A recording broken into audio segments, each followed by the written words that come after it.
अब श्लोक पर विचार करें तो कह रहे हैं कि प्रसिमर रुचिरुद्ध तारका पाली, अपने फैलते हुए कांति से तारका और पाली को आकृष्ट किए, वशीभूत किए। और कलित श्यामा ललिता, श्यामा और ललिता को आत्मसात किए। और राधा प्रियान, जो राधा जी के अति प्रिय है। तो जो प्रथम वर्णन है उसमें 2 गोपी का नाम एक साथ है, और दूसरा वर्णन है उसमें भी 2 गोपी का नाम एक साथ है। लेकिन जो तीसरा वर्णन है उसमें कितने गोपी का नाम है? 1। तो ऐसा क्यों है? इसका कारण यह है कि राधा रानी के समान कोई दूसरा है ही नहीं है। और गोपियों की समानता हो सकती है, लेकिन राधा रानी के समान कोई नहीं है किसी भी दृष्टि से। अब एक एक विषय है, लोभ भी जग जाता है, कुछ बोलना चाहिए। राधा रानी प्रेम के दृष्टि से देखिए, चैतन्य चरितामृत के प्रारंभिक अध्यायों में श्री कृष्णदास कविराज गोस्वामी राधा रानी के प्रेम का जय जयकार कर रहे हैं। और क्या कह रहे हैं कि विभुरपि कलयन सदा विवृद्धि। विभु मतलब जो व्यापक है, बहुत बड़ा है, वो जो सबसे बड़ा है, लेकिन कलयन सदा विवृद्धि, लेकिन अभी बढ़ रहा है। सबसे बड़ा है और इसके बाद भी अपने वृद्धि को प्राप्त कर रहा है। विभुरपि कलयन सदा विवृद्धि। और गुरुरपि गौरव चर्जया विहीनम, वो बहुत भारी महत्व का है, बहुत उसकी गरिमा है, लेकिन उसका प्रदर्शन नहीं है। देखिए, आप लोगों पर विचार करेंगे तो यहाँ देखा जाता है कि कुछ लोग बड़े पोस्ट पर हैं तो उसके हिसाब से कपड़ा लत्ता पहनते हैं, उनका चाल ढाल भी कुछ दूसरे ढंग का होता है। और कोई कोई होते हैं कि उसी पद पर हैं, लेकिन वैसा कोई हाव भाव नहीं करते। हम लोग इसी मंदिर के विषय में देखे हैं, कोई कोई लोग प्रेसिडेंट पद पर आए तो उनके चलने ढलने का कुछ दूसरा ही तौर तरीका है। यहाँ तक कि मंदिर से बाहर निकलना है तो बॉडीगार्ड लेकर के निकले। लेकिन ऐसे भी प्रेसिडेंट है कि कहीं जाना हो बस अपना बुलेट लिए चल रहे हैं। तो इसमें एक लक्षण समझ रहे हैं ना कि पद के अनुसार कभी कभी कुछ प्रदर्शन भी होता है। तो राधा रानी के प्रेम के विषय में कहा गया है कि गुरुरपि गौरव चर्जया विहीन, सबसे गरिमा वाला है, लेकिन वैसा कुछ प्रदर्शन नहीं है। और मुहुरुपचित वक्रिमापि शुद्ध, और इसमें बहुत कुटिलता है, लेकिन फिर भी शुद्ध है।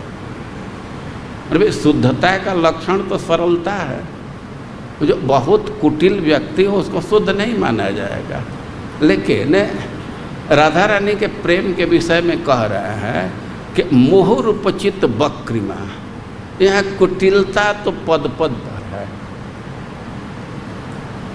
यह प्रेम का लक्षण ही है, स्वभाव ही है कि स्वभाव कुटिलो भवेत। उसके स्वभाव में कुटिलता है। प्रेम का कोर्स कभी सीधा नहीं चलता है। ऐसे मैं एक दिन सुना परिक्रमा में एक कोई साधु गा रहे थे, हमें पूरा श्लोक नहीं कर पाया। बधू नाम, नदी नाम, अही नाम, ऐसे उदाहरण दे रहे थे। जैसे सांप है तो सीधा नहीं चलता है, अहेरी वह स्वभाव कुटिला हुए, सांप के समान। और कोई बधू है, नई नई ब्याही स्त्री है, तो उसका भी व्यवहार बहुत सीधा नहीं होता है। अब यहाँ तो ये अनुभव करने वाले लोग नहीं हैं, लेकिन जो वैवाहिक जीवन में रहे होंगे उनको अनुभव होगा। तो उनका स्वभाव कभी रुठती है, कभी हंसती है, क्या क्या चलता है। और नदी नाम, आप नदी देखे होंगे तो नहर जैसा सीधा नदी नहीं देखे होंगे। तो प्रेम का स्वभाव है कि कुटिल होता है। अब राधा रानी का प्रेम तो उतना है कि अब उसमें कितनी कुटिलता है, अब इसका तो वर्णन ही नहीं किया जा सकता। पद पद पर मान होता है, हेतु अहेतुश्च, कभी कभी मान का हेतु होता है और कभी कभी हेतु भी नहीं होता है, कोई कारण नहीं है। कभी कभी मान का हेतु होता है।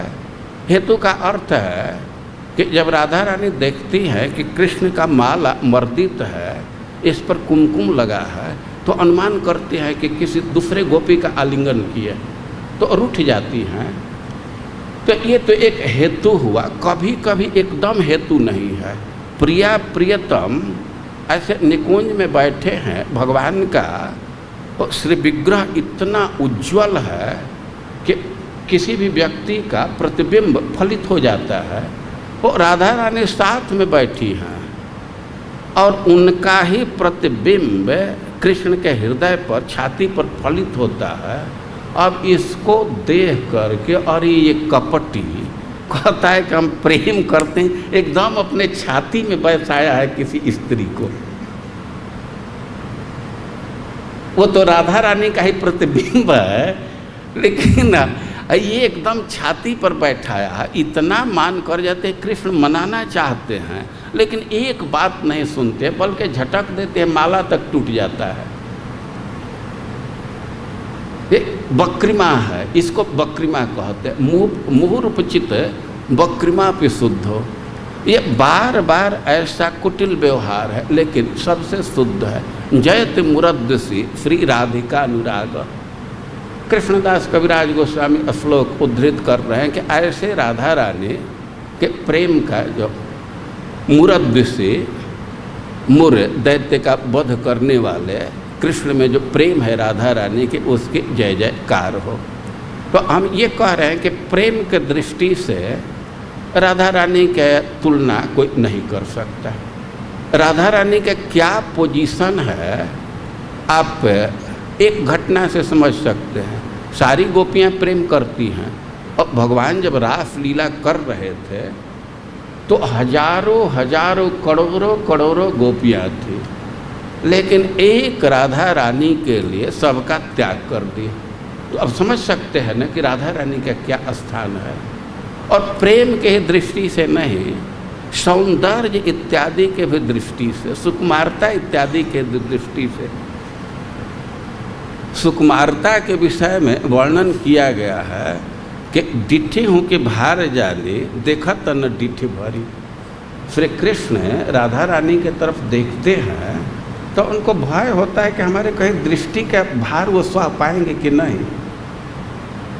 अरे भाई, देखने में कुछ प्रकाश तो जाता है ना, कुछ तो दृष्टि की भार भी सह पाएंगे कि नहीं, तो संकोच में पड़ जाते हैं, ध्यान से नहीं देखते हैं। तो यह उनकी सुकुमारता है। जो हो, यहाँ हम लोगों का केवल इतना मतलब है कि और गोपियों को ग्रुप में रखे हैं, दो दो का नाम ले रहे हैं, लेकिन राधा रानी का अकेले रहे। इसका कारण यह है कि राधा रानी की समता कोई दूसरा नहीं कर सकता, उनका कोई पेयर नहीं, उनके बराबरी कोई नहीं है। तो जो राधा रानी को अतिशय प्रिय हैं, ऐसे विधु के जय जयकार हो।